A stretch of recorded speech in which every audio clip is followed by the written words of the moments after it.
Doing my own introduction so that we can move on to our lovely keynote of the day. My name is Dr. Darlene Mortel Edouard. I'm the Director of Education for BRIC Foundation, and I want to welcome you all for joining us today. Since 2021, during the pandemic, BRIC has included a day two of our annual in-person summit, which we now call Talent and Education Day. We realized that if we wanted to be a part of the change for our community, we needed to be a resource to our community to get information and skills out there in a way that is as accessible to as many people as possible. If the pandemic taught us anything, it taught us that we can use the virtual space to share what BRIC and friends of BRIC know far and wide. So this year is no different. We've put together a variety of panels on three different stages. The education stage is geared towards our teachers and students, industry stage geared towards everyone who want to know and learn more about the current state of our industry, and our entrepreneurship stage, which is geared towards everyone as well, but more so towards our creatives who are looking towards more information on how to make it on their own. There's no shortage of information or of learning opportunities today. We have panels, discussions, trainings, and workshops. So no matter where you are in your learning or professional development, we will have something for you.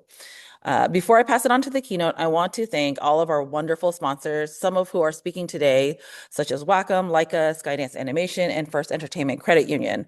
Thank you for volunteering to share your energy and time with us today. I also want to thank our volunteer portfolio reviewers for taking time to look at up-and-coming artists and their work to provide feedback. If you are interested in having a portfolio review in the future, make sure you go to our website, bricfoundation.org, to sign up for our newsletter where you can learn about when our future portfolio review sessions will be happening. And then finally, I want to thank all of you for coming today. It is not too late to register, so make sure to tell all of your friends. We have things happening from now until 5 p.m., so plenty of time, and that's Pacific Coast time. So we have plenty of time for you to jump in and out of sessions, as well as invite others you know to join as well. So now on to our keynote. Our keynote today is titled Future of the Creative Economy. We have a great group here to discuss how we can better prepare ourselves and our workforce for entertaining the entertainment industry. So I am going to pass it off to our executive director and co-founder of BRIC Foundation, Nicole Hendrix. Nicole?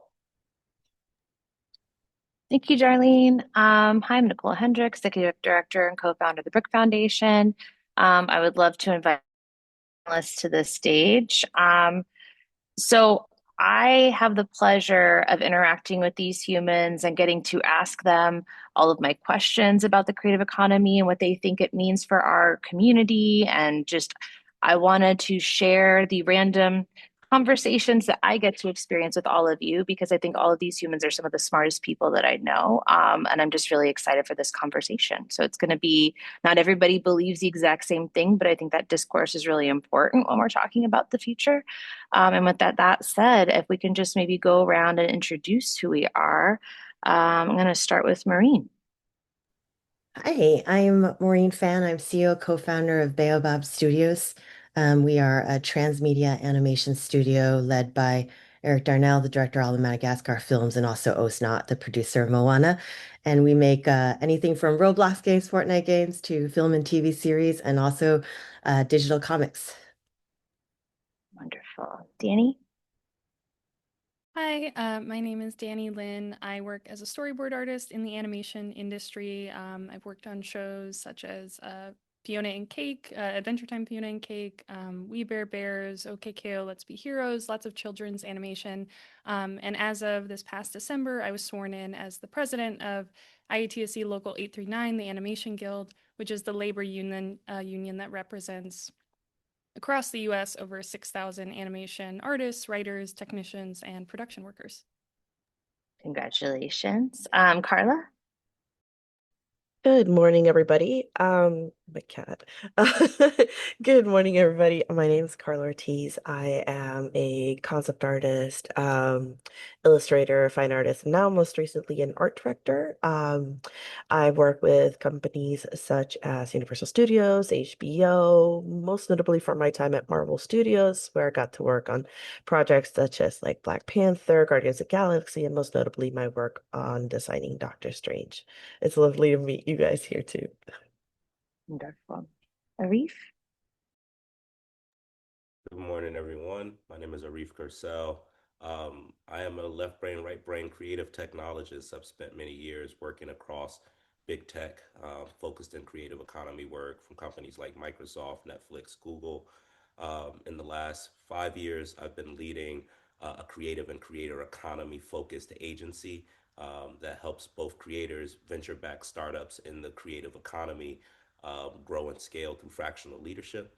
And I'm also the leader of a nonprofit in Seattle, Washington, known as PACE. Our flagship program is an innovation and creative hub known as the Union, where we operate 15 podcast studios, recording environments, photography environments, and build workforce development programs in the creative and creator economy. Thank Nice to you be for here. joining us today. And last but not least, Mr. Adam. Hey, good morning, everyone. Glad to be here in great conversation. I'm Adam Fowler. I'm an economist at Civil Economics. We're a Los Angeles-based consulting firm that works at the intersection of talent development, workforce development, economic development, and the creative industries. My background is as an economist. I'm interested in labor markets and intellectual property and all the things that go with both of those. So super excited to be here. Thank you all again for joining. I want to kick it off with Adam. So, Adam, when you look at the next 5 to 10 years, what's the biggest shift coming to the creative economy that most people are underestimating?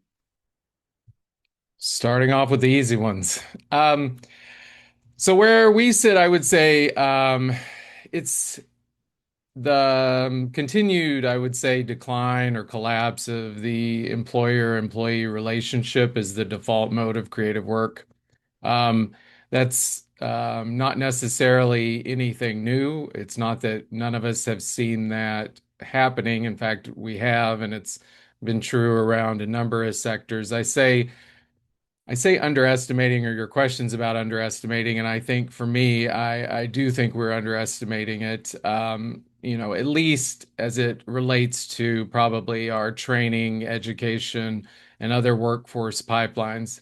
I think it's being underestimated because it feels sometimes that we all see is some sort of sideshow to a center of gravity or a quote unquote real industry, and I just don't think it is.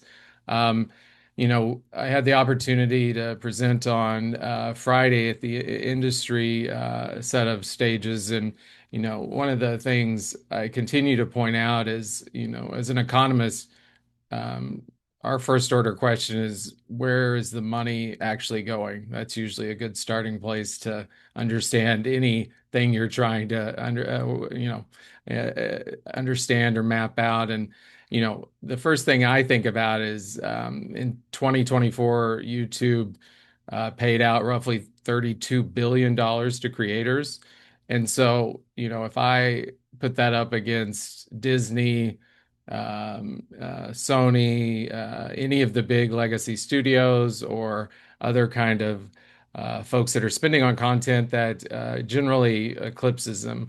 And so, whereas a lot of those legacy players are, whether it's in the United States or Europe or around the world, those historically were kind of gated into coastal or other type cluster communities. And YouTube's paying it out really kind of agnostic of geography.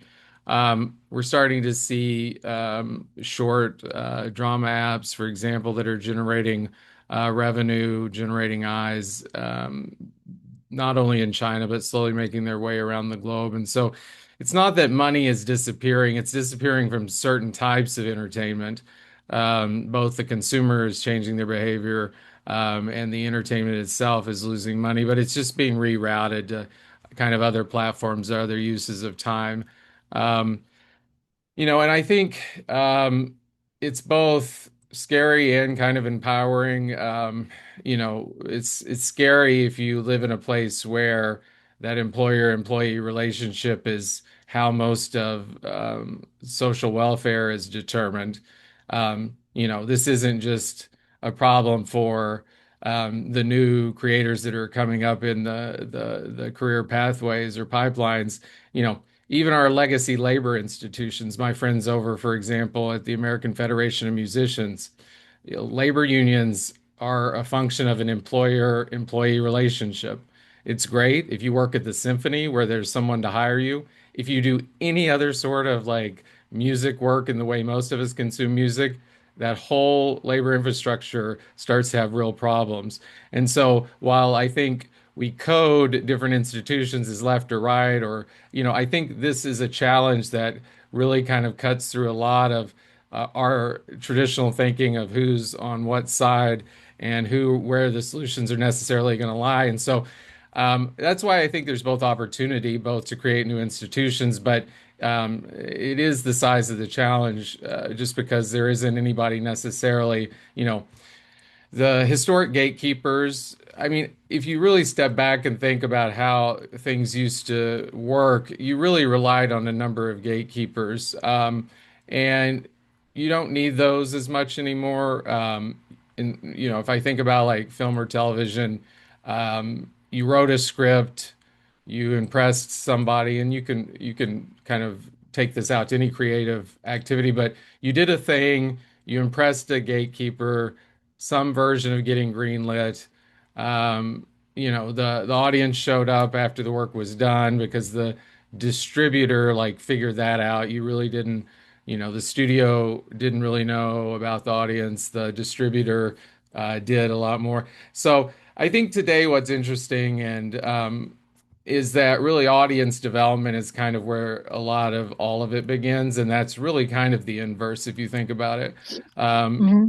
Your process and the behind the scenes work and all of that is really, I think, where it's important. And so I'll end with the fact I think most training programs are still oriented around preparing people to be employees of legacy institutions. And a lot of that is policy, whether it's the federal government or state governments.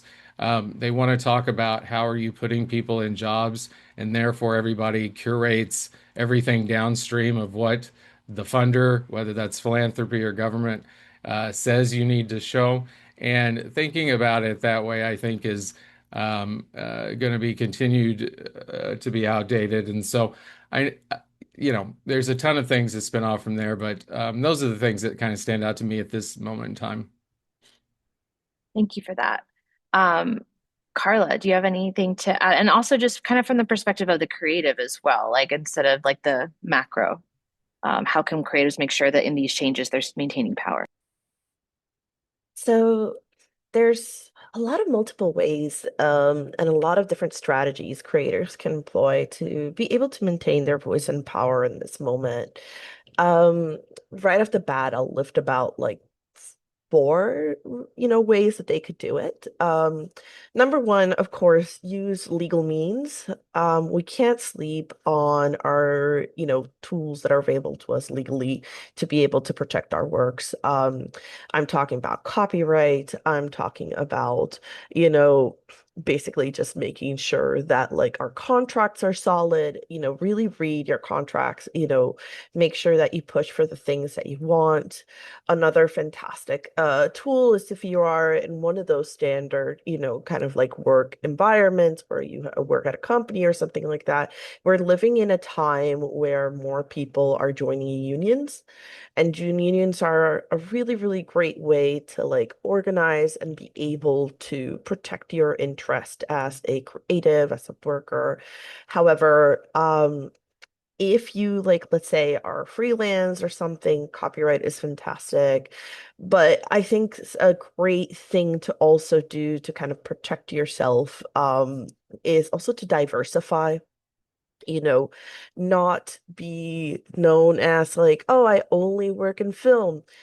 Expand yourself to illustration, expand yourself to games, expand yourself to literally any method that you can, and particularly into your own journey. I'm seeing a lot at a super mega big increase in people doing their own independent work, building their own like, markets. I think that's like a fantastic way to approach this time.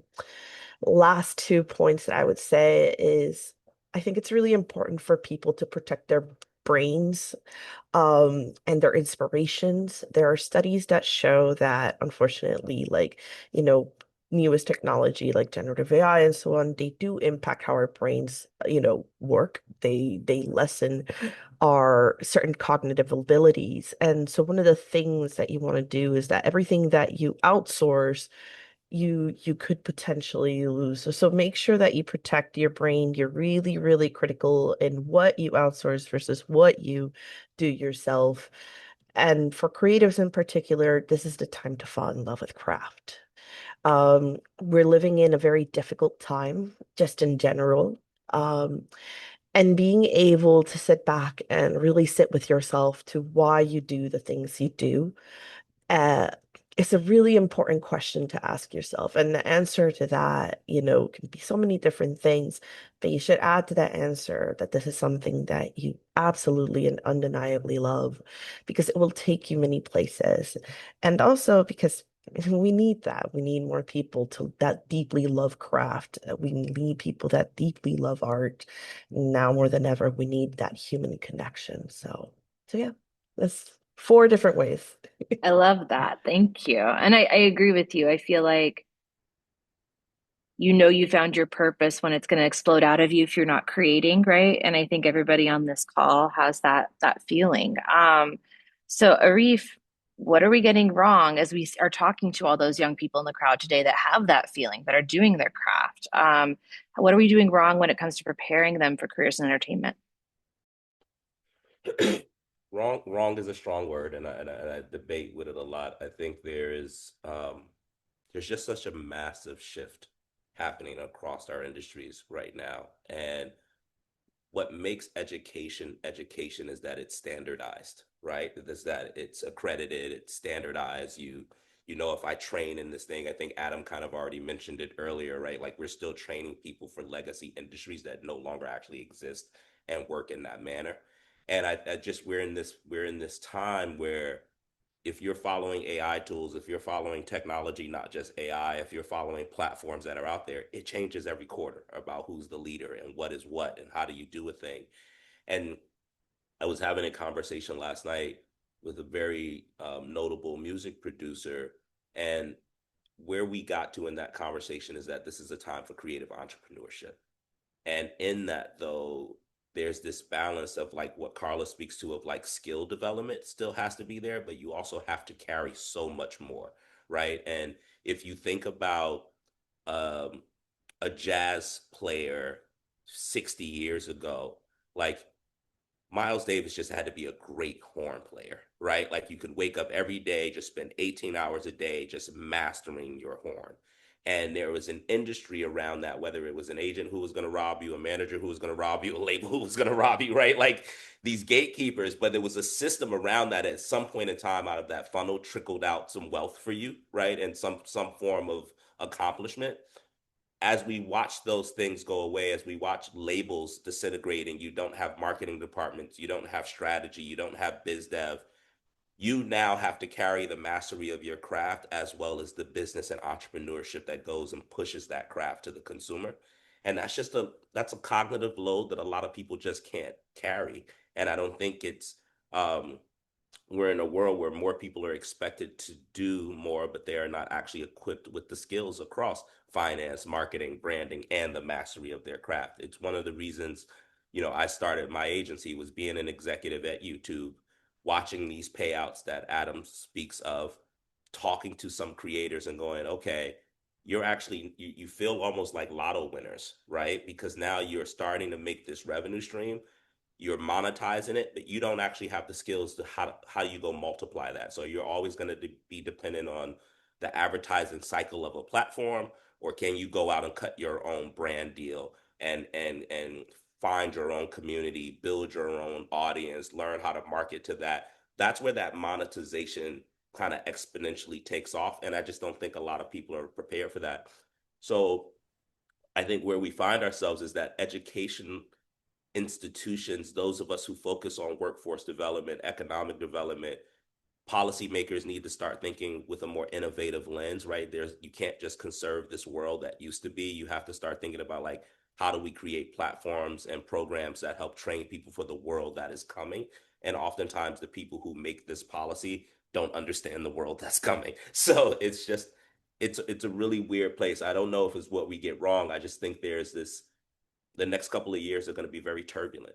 And then hopefully we start to see things that settle, right? Like Sora is going away, like hallelujah, right? But I also remember some years ago when it came out, everyone's like, oh my God, I'm out of a job, right? And then you start to see this AI slop that starts to like feed itself because now you're feeding AI slop back into AI, and there's this weird cannibalism that's happening. And you just miss true art. And I think it gets to a point for Mm. me, um, there's always going to be a human in the loop. I just think we have to figure out where those insert points are going to be, because there's always been tooling, there's always been efficiency. As a musician myself, uh, do I want to have to set up a drum kit, or is it okay for me to fire up a sampler? Do I want to carry 1,000 records, or is it okay to plug in a hard drive? What is the musicality that I'm still bringing to that creative efficiency is the question. I'll close on this. I think the weird thing that we're in is that there's always been technology evolution, but I think people have assumed that evolution has always been linear. And I believe it's actually more exponential in nature. And it felt linear because we were at the early stages of an exponential curve. But now AI is creating this existential threat about what is humanity, I think, for us in art and in creation. I think Karla mentions it like, are you going to lose yourself in this thing?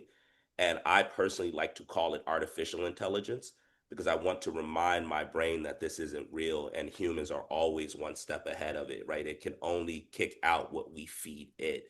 It's not doing anything different than what we have already done. It's just doing it faster as a data set as large. But I think as humans, we have to maintain what makes us unique. Like creative work is spiritual work, right? It Mm. is a manifestation of something that comes with soul, comes from within inside of us. And if we relegate that to machines, we're doing ourselves a disservice as a society. So we just need to like figure out how we slot it back into the tool world, and also get capitalism to figure out how humanity is still maintained as a higher value over the machine, but these things can start to work together. So I don't have the answer, but these are the things that like my brain struggles with and trying to figure it out. I deeply agree with this. I think it's hard for an artist who's just focusing on their craft that just wants to paint or whatever that is to be like, okay, now you have to do Excel, so it's like maybe it's more of a, I always say that maybe co-ops are the way, right? Like you just have to be good at one thing and then a different friend of yours might be a little bit more right-brained. I don't know. Any other thoughts on these? Yeah, I feel like the discussion about like being having to be like kind of all of these things now, having to be your own advocate, your own manager, your own financial advisor, like these to a certain extent we do need to prepare people for this, but we also have to accept that as individual humans, we're not necessarily capable of mentally of being all of those things at once or being good at them all at once.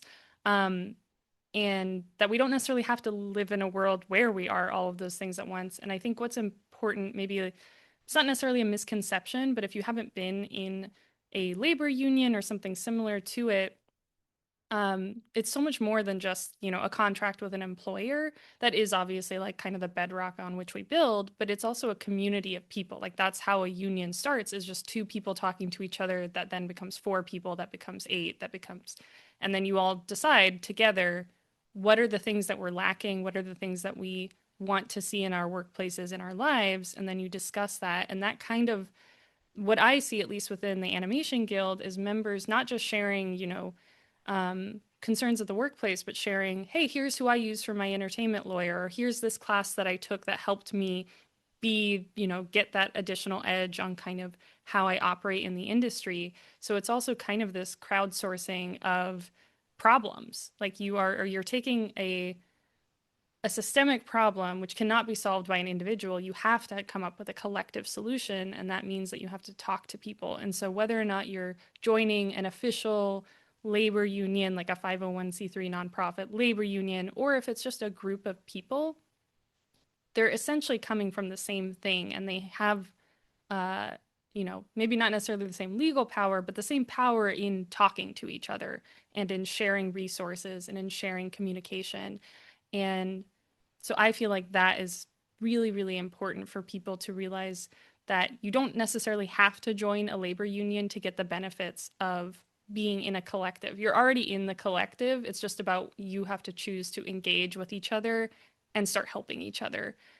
Because I'm one of those people. I don't I don't want to be a business person. That's not why I got into this. I want to be able to storyboard and draw and help other people's ideas come to life and create my own ideas. And so I'm really grateful for the people in my life who shared kind of those tips and tricks of like the small amount that I do need to know, or maybe as it's increasing the things I need to know, people who have been around the block before and who are engaging in kind of those new methods of making things and sharing that information with everybody else rather than gatekeeping it, I think is a huge benefit to just a group of people deciding to be a union, whether or not that means like an actual labor union or just a group of people working towards a common goal. Absolutely. I don't know. I think there's nothing more collaborative than entertainment, right? And we're all a bunch of, not to call all of you weird, but like we're a lot of like circus people, right? Like we don't want to see the world a traditional way. We want to make things that didn't exist before. And I guess to that point, Maureen, like as this world is becoming a little bit more circus and Wild West again, what are those skills that are kind of emerging as the most important? I'm totally going to answer that, but I want to reinforce everything everyone has been saying.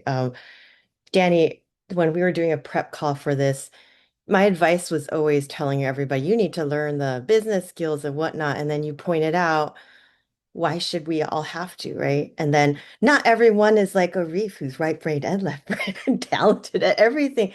And I do think about how people, I mean, the people I work with who are deeply creative, some of them are great on the business side, but many of them suck at the business side. And there's something about their brain that because they're not thinking in that business way, lets them be so pure and think of crazy things, which creates better art. So to find the people who are like Mr. Beast, I do think he's really creative, but he started off by being the most crazy product manager, metrics driven person ever, right? Like gaming the crap out of the algorithm, right? That's a different side of the brain than what. And so for our world to have this great art, I do think there needs to be another force that comes in so that artists don't have to do all those things. And like, why not there having being representation for the creators right, in Hollywood, helping them like being the agents and managers? Why not have collective power unions or whatever helping make sure that these platforms aren't exploitative? I mean, did you guys know like the top Roblox game, like top 10 Roblox games? Roblox is completely dependent on them. Yet they're okay with only taking 30% of, Roblox takes 70% of your, and so why don't they talk to each other, right? And a lot of it times it's because these platforms, the people who create on them are the kids. They didn't learn the business skills. They're just doing it for fun, see what they're able to create. They're not thinking, how do I turn this into a big business? They're just happy that they got rich and like, oh my gosh, thank you. And I'm like, no, you should demand for more, right? And you should talk to other people and work together to do that. For us, we just announced on Thursday that we acquired the exclusive rights to top Roblox games. And I'm helping these people adapt them and form businesses around them because I'm like, I'm going to turn these things into cultural phenomena and make lots of money. So there's businesses to be made around these. Like they did the hard work already of getting the eyeballs and engagement. And there is money to be made for the top ones. But unless you're the top ones, like little ones, like it's like pennies. You can like you're lucky if you break even on Roblox, but there's more money to be had and more business to be created. And I don't feel like artists should have to do all that. Like be pure. Like it's okay. Find other people to help you. And as an audience member, I want that. I want the creatives to come up with awesome stuff, not having to think about marketing all the time. Because right now, to be successful on YouTube, you have to be really great at creative, but you also have to be really great marketing. And it's really funny because I talk to the people on my team, like Ozai's like, this is when Disney was bad, when we made all the decisions based off of marketing and not based off of creative. And I'm like, no, we have to think about marketing because I'm the business person of the company. But I'm thinking like, yeah, there needs to be a balance of why does she have to think about that too now? But you do have to like the thumbnail image and the clickbait message you do is maybe more important than the creative right now, right? And so that's a different brain. And I think about also how when people used to only listen to classical music, like orchestras and symphony, like how they thought about pop music. They're probably like, that's lame, it's gonna rot your brain and all that. And that's how we probably think about short form video content, like it rots your brain Well, it's and all interesting, that. like And the go ahead. comparison I think that gets used, and or I guess it kind of was used, I think, more at the advent of Gen AI kind of hitting the scene is, the comparison to like the Luddites and Luddites being a term for people who get left behind by technology. But when you actually like look into like what that term comes from or any of these other kind of equivalent terms, we have the fast fashion industry now. The Luddites were concerned about the craft of textile making being lost in the service of industrialization, and now we have this massive fast fashion problem. So I think sometimes there's this like desire to say like, well, if you don't get on board with this technology 100%, you're going to be left behind. But there's no there I think, and maybe this comes from me being like in a labor union, my instinct is, but why? Like I'm like that annoying toddler. I'm like, why do we have to just accept that we move forward and that might actually have a worse result for us as a craft, as a people? For me, art is about communication. So I think the I definitely I don't feel like it should have to fall to individual people to be everything. I do, as a labor advocate and as someone who works with members and tries to convince artists that they're worth something and that they should talk back to these studios.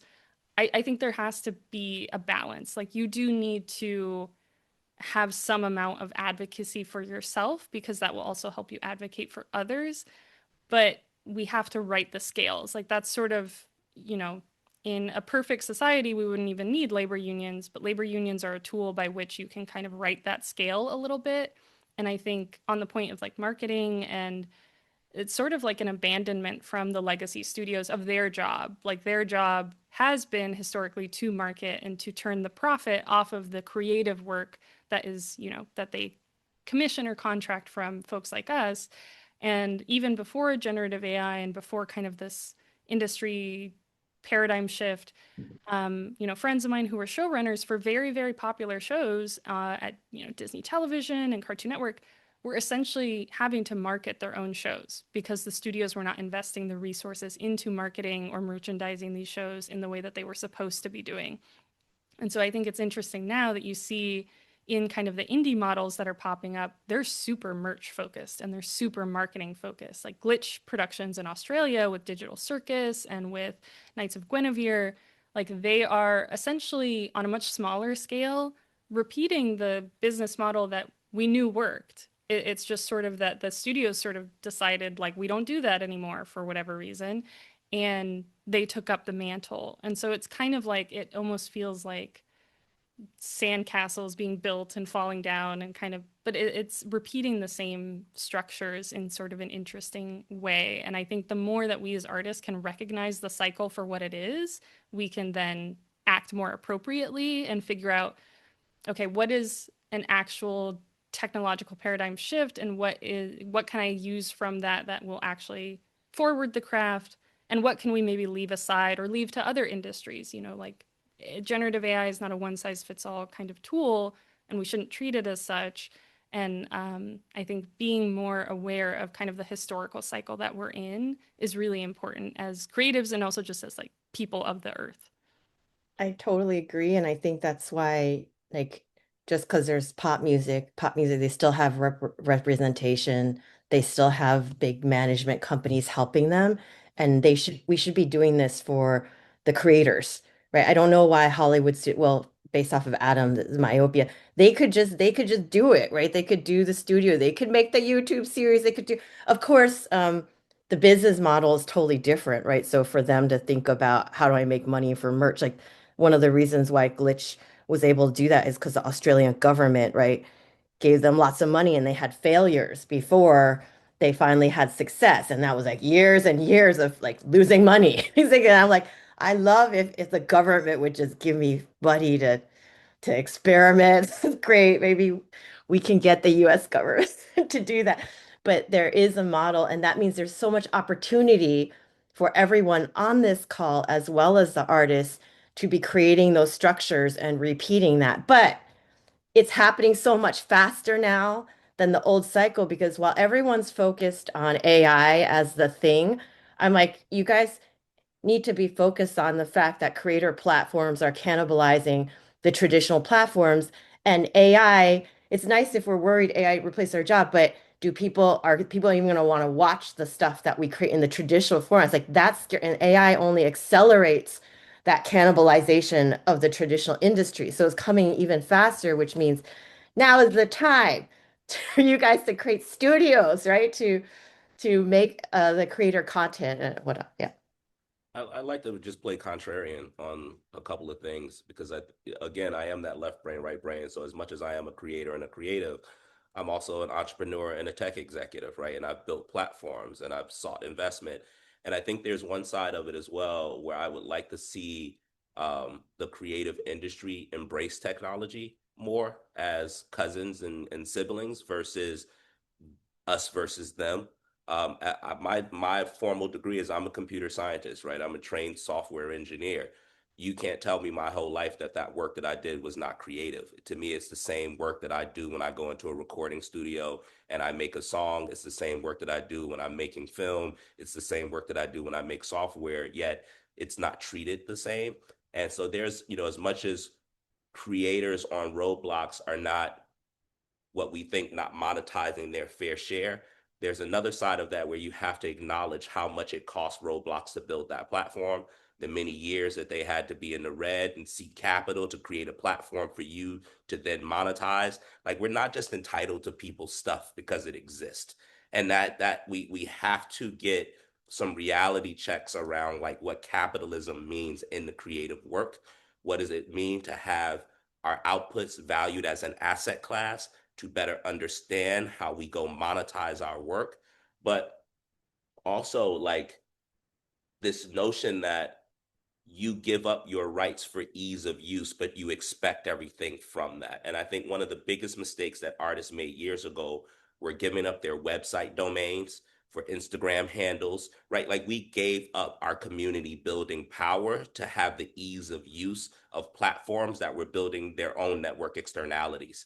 And we have to get back to a world as an artist where like, go find your 1,000 true fans, right? Go build your.com again. Go have a direct connection with your community, and then you go monetize it. You don't have to be the best business person. Just be authentically you. Raise your antenna, and like people will subscribe to you because you're bringing something to their world. I want to jump in for a second because I think that's exactly right. I think we all have to balance. And so I think we need to broaden a few terms. When we talk about community, I think that is huge. And I want to blur the line of community to consumer, to Patreon, to patron, excuse me. Like we as the economist, I always get nervous when we're in a time of hashtag capitalism. Everything's hashtag capitalism. I think about markets. Capitalism is whatever government is in place and whatever rules wherever you are. Like capitalism is not a thing in and of itself. Markets, I do something, there's value given to it, we exchange something in between. Like I think about markets, and the power we're seeing now is coming from exactly what we've been flagging here. It's like getting back in control of your community, your universe, people that are willing to give their attention, a dollar to here or there, to your story, your process, your thing. That's very strong. Live events, somebody was talking about all these areas where the monetization is really strong. The merch, everybody that's on YouTube is really a glorified retail shop. Merch is where the money is made. Same with live events. Why do our favorite podcasts do live events? Because that's where the margins are. But to me, that's very inspiring because that is all, especially the live events, that's the human element. That's the community people want. And I think the thing I have seen before, and look, I'm an economist. I want to just put my head down and do economics and roll my eyes when people don't understand the words I'm using because I am great at my craft. And I have to stop and say, all right, don't be a dick because you know economics. I like the thing is like the audience is bringing those people along is super important.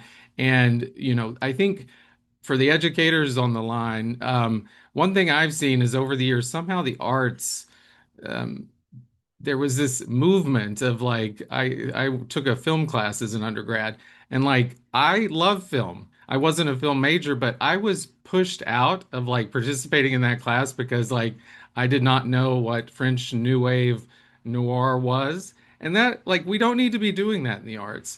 Like, we need to be welcoming people, bringing them in. Like, there can be arts that people like or don't like, but like, we don't have a way in a free society to make people not click on the AI slop or listen to the podcasts we find offensive. Like, there's something there that's happening. And I think trying to engage our audience and with new platforms like Substack, with using these tools where you're going to own the universe and your whole business model isn't going to crash down because an algorithm changes or you get blocked. Like owning your audience and your community and being in community with them, I think is the real play. And we just, for a lot of us, that is so after the fact, myself included. I'm the world's worst on doing an economic deck or research and then trying to figure out an audience. I'm trying to do better and bring that more forward when I'm doing it. But like it's true for all of us, I think, and trying to think about how to engage the audience earlier rather than kind of after the work is done, I find to be so important.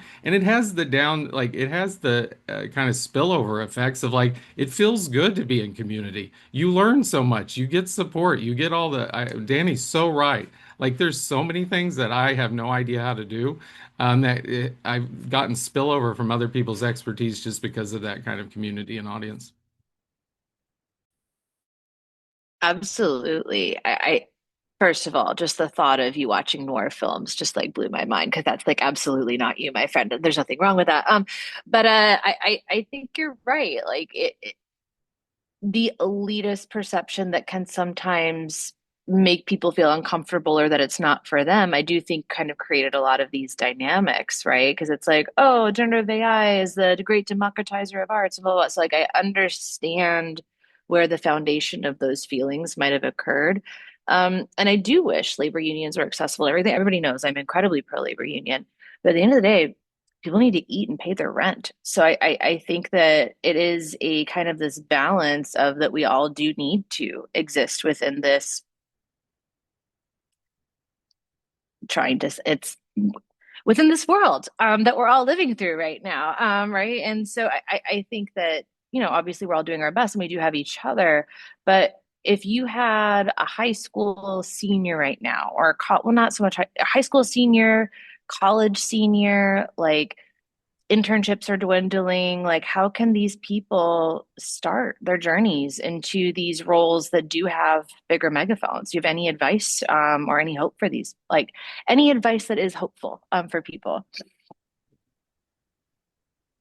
I think people should, I think it's very hopeful. I think they're better equipped than any of us, honestly, to make the Great. change because let's say that AI has taken over the world. Let's say in 2 years, these kids are so much more AI native than any of us. They can out AI us.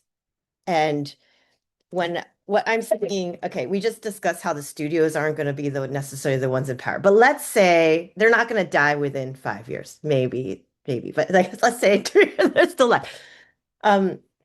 They're creating these little skunk work teams of engineers.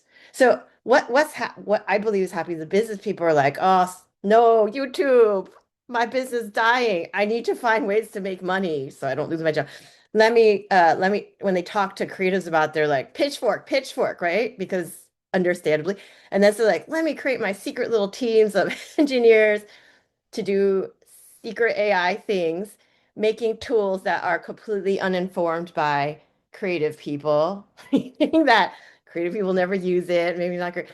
And so, but I think it's easier than to be like, it's okay. I'm just gonna go to the new fresh grads that are AI native and know how to do that and hire them who don't necessarily have all the training and background of like experience of understanding storytelling and great art. So on the one hand, I'm like, okay, they're better equipped because they can get the jobs. On the other hand, travesty for humanity. Art is not as good when you don't have the. So I actually think they actually do have a job path in the traditional studios. And then when they want to create stuff on YouTube or Roblox, it's so much easier for them to do it than it is for us to do it. So there's a lot of opportunity there for them. So I'm not feeling not hopeful. And I also think about how let's say AI takes over all of our jobs, right? All white collar jobs. It's like block where they get rid of 40%, which we know is just partially because they overhired during the pandemic. But let's say that's true. What do humans always need? They need art. They need to be entertained. And so when I'm talking to these kids, I'm like, if there was one thing I would do, it's actually like bake cakes, make art. Like that's the thing that humanity will always need. I don't know how we're going to live. Let's say we have universal basic income. We're still going to want to watch entertainment. What else are we going to do with all our lives?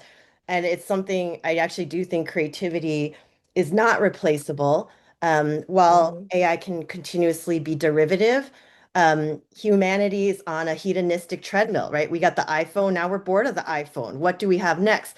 So even though we create something awesome, we're like, yeah, okay, we're bored of that. When AI slap all imitates that, we're like, what's next? We want better. And it's only a human, in my mind, who can think of that thing that's even better. And we're just going to keep on raising the bar. Mhm. And like, sorry, last thing.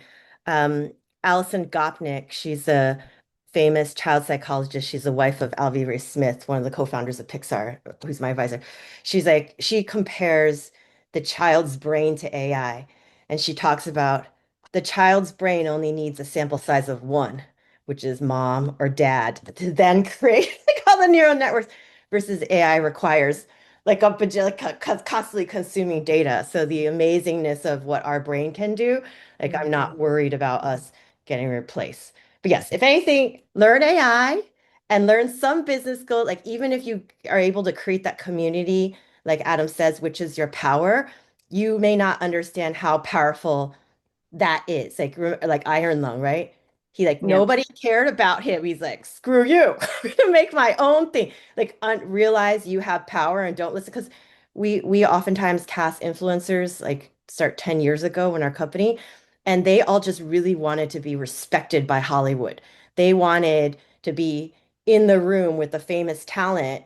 And if I were you, I'd be like, screw that talent. I'm better than this traditional talent. I'm Mhm. better than the original studios. Like, own your Yeah. power and know how much power you have. Like, if you're Roblox dev, be like, go ask the question. Like, at least try to Mhm. get more, negotiate, not just like, thank you. Like, go negotiate and see what you're worth because if you're libertarian economics, they will give you more money if you are worth it to them, right? Make them Yeah. think about that. And I understand you don't have to all be business people, but just like what I say to women all the time, like, what would a tall white man do right now? Just go ask for it. Be Yeah. entitled. Ask for it. Anyways, go on. Yes. I Karla? have May I chime in on that really quickly? Yep, yep. So I do want to give like uh yes and a few extra things to think about. Um I want folks to future-proof their life a little bit. And some folks might not know, but I'm personally a plaintiff in a class action lawsuit against four different generative AI companies. And something that a lot of people miss is that the legal landscape for generative AI isn't set.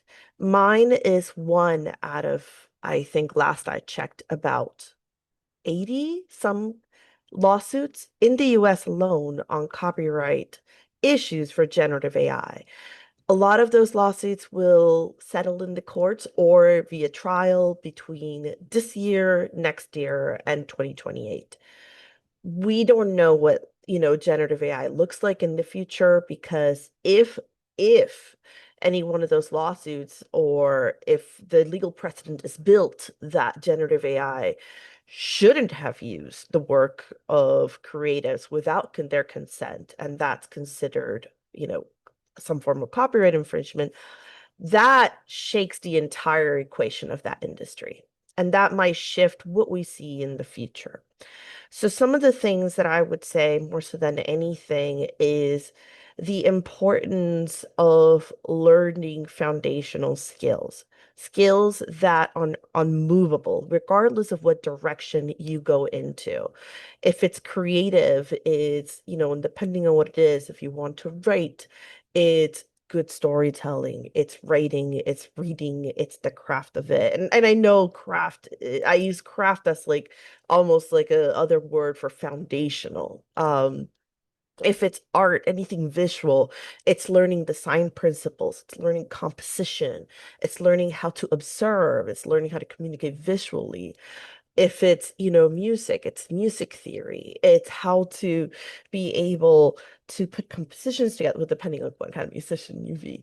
Um, so there are certain foundational skills that are at the root of absolutely everything that I think will be really important for people to learn, because those are not only the things that are unshakable, but those are also the things that will give you a leg up in the future, in this very shaky and very chaotic future. So. Thank you, Arif. I want to. So I am a parent of a high school freshman and a high school junior, and I find it really difficult right now to guide in this world, because I think it is irresponsible of me to have the same expectations of my children that my parents had of me, just because I think the world is so different. And I am trying to be more open minded than just pushing them down the college track of like, go get your degree. Because to the point, if we're watching white collar jobs disappear to AI, why would I push you down the path to white collar employment, and i.e. dependency on a system that is quickly crumbling, right? So I think there is this part of rediscovering the trades where but I always tell my children, and I think Karla mentioned this earlier, I need you to use your brain. I need you to understand I'm okay with you using AI in the context, but you also have to be able to challenge the why that you're getting this answer back. Do you even understand it? Right? I think one of the biggest challenges that I watch in trying to hire and manage people over the last, let's call it 5 years, especially with AI becoming so pervasive, is the number of people who haven't skill developed, but all of a sudden have Harvard level writing coming out of AI, but they don't have comprehension of what was actually written. It just sounds good to them, but you don't actually understand it. You can't maneuver off of it. You can't plan off of it. So it's really not for you. It's a band-aid on top of an ignorance that you haven't taken um, some self-accounting to go grow, right? To say, wow, I see this thing is here, but like, am I going to go read the sources that are all the links that it's giving me to even understand how we got here? And so um, I don't know what you would tell a college senior versus a high school senior versus a sixth grader, because I believe things are moving so fast right now, and this is why I love talking to Adam offline, because I do a lot of data geek talk, right? But I believe you'll have no shortage of people who will tell you AI is creating more jobs than it's replacing. Like I just had this debate with someone, and I said, but the data point you're missing in your whole argument is when. When do those jobs exist, right? And so yes, it's not like 50,000 people get laid off from tech companies yesterday and 100,000 got hired the day after, right? Like we're not seeing that. We're not seeing the job growth. And the reason is those jobs will be created 10 years from now, which means we're going through a period where I look at a sixth grader, I feel more confident for their future than I do someone coming out of grad school right now, because that person is going to have to figure out how to survive for the next 5 years. Where the person that's in sixth grade, you're on your parents' dime for another 10 years, right? So you're going to go to high school, you're going to go to college, you're going to come out, right? And so you're not going to have the pressures of life to figure out for the next 5 to 10 years, which is going to allow the world to settle, you to find the opportunity where these things settle and you can move forward. So I think it is a real challenge. And it gets back to my earlier statement around standardization. I don't know how you push someone down a path today other than just saying be witty, be cunning, keep your eyes open. It feels like the wild wild west again, right? Like the gold rush. Like you just got to figure out where the opportunities are, where the pockets exist, and go develop your skills, go develop your brain. Because it's the only thing you're going to be able to fall back on is like who are the thinkers, who are the creators, we are the music makers, we are the dreamers of the dream, right? And we Yes. have to keep investing in that brain power. I love all of that. I know, Adam, you want to say my team will kill me if we go over, but Adam, go quick. I just think this started with something actionable. I think about from economics, the people that win Nobel Prizes don't come from economics usually. They come from other disciplines and they bring that discipline to economics. So if you're in a part of the country where you don't have the big name entertainment and you're a storyteller, go talk to your local mattress store and see if they need social media and video. And on the other hand, like if you're a business person but you like the arts, go to your little black box theater and offer your services and learn about, like, you'll probably be the Mm. first person with a spreadsheet. Like embedding across those boundaries, you will hit it out of the park. Why on podcast is it Blue Apron and Casper mattresses being the advertisers? Because those things have margins. And so like the arts always attaches itself to where there's margins. And so like go to your non-creative, you're seeing it across the board. Dick's Sporting Goods, all these companies are building creative teams. Like if you're in a small town or a small place, go talk to those people. I promise you they don't have any sort of video telling narrative strategy and they're going to need one. Thank you all so much for sharing your brains. As I think the audience has discovered a love of your brains the way that I do, I wish I could talk to you for hours. I wish there was a bottle of wine right now, maybe not a 10, but maybe this is a 5 o'clock conversation. I just, I think that we're in the middle of massive change and I'm excited for all the opportunities that it brings. And I just think we need to keep talking to each other and leaning on our creative community. I just really, really appreciate you all for spending your Sunday morning at 9 a.m. with us. Thank you. For those of you in the audience, we've got 3 programs starting right now. So please take a look at our website. Sorry, yes, didn't mean to cut you off, but thank you. Thank you all so much. Thank you. Thanks, Have a guys. good one. Bye. Right.